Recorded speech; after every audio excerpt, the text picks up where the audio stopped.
اتنا ٹائم گزر جانے کے باوجود ایک فل کورٹ کی میٹنگ نہیں کال ہو سکی. چاہیے تو یہ تھا کہ ایک فل کورٹ کی میٹنگ کال ہوتی, قوم کو ایک پیغام دیا جاتا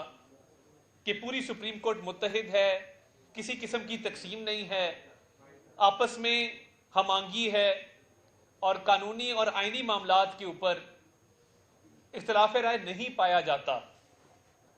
تو یہ ابہام دور ہو جاتا. مگر اب تک وہ جو 4-3 اور 3-2 کی ڈیبیٹ ہے, قوم اس سے نہیں نکل پائی. اور اسپیشلی کل جب جسٹس اطہر من اللہ, جن کے بارے میں عمران خان صاحب فرماتے ہیں کہ ان کا ہر فیصلہ بہت اچھا فیصلہ ہوتا ہے, ان کے ہر فیصلے کو ماننا چاہیے, اور ان کی تعریف کرتے نہیں تھکتے, اور ان کے کلپس آپ سوشل میڈیا پہ دیکھ لیں عمران خان صاحب کے کیا تاثرات ہیں جسٹس اطہر من اللہ کے بارے میں, اور ان کی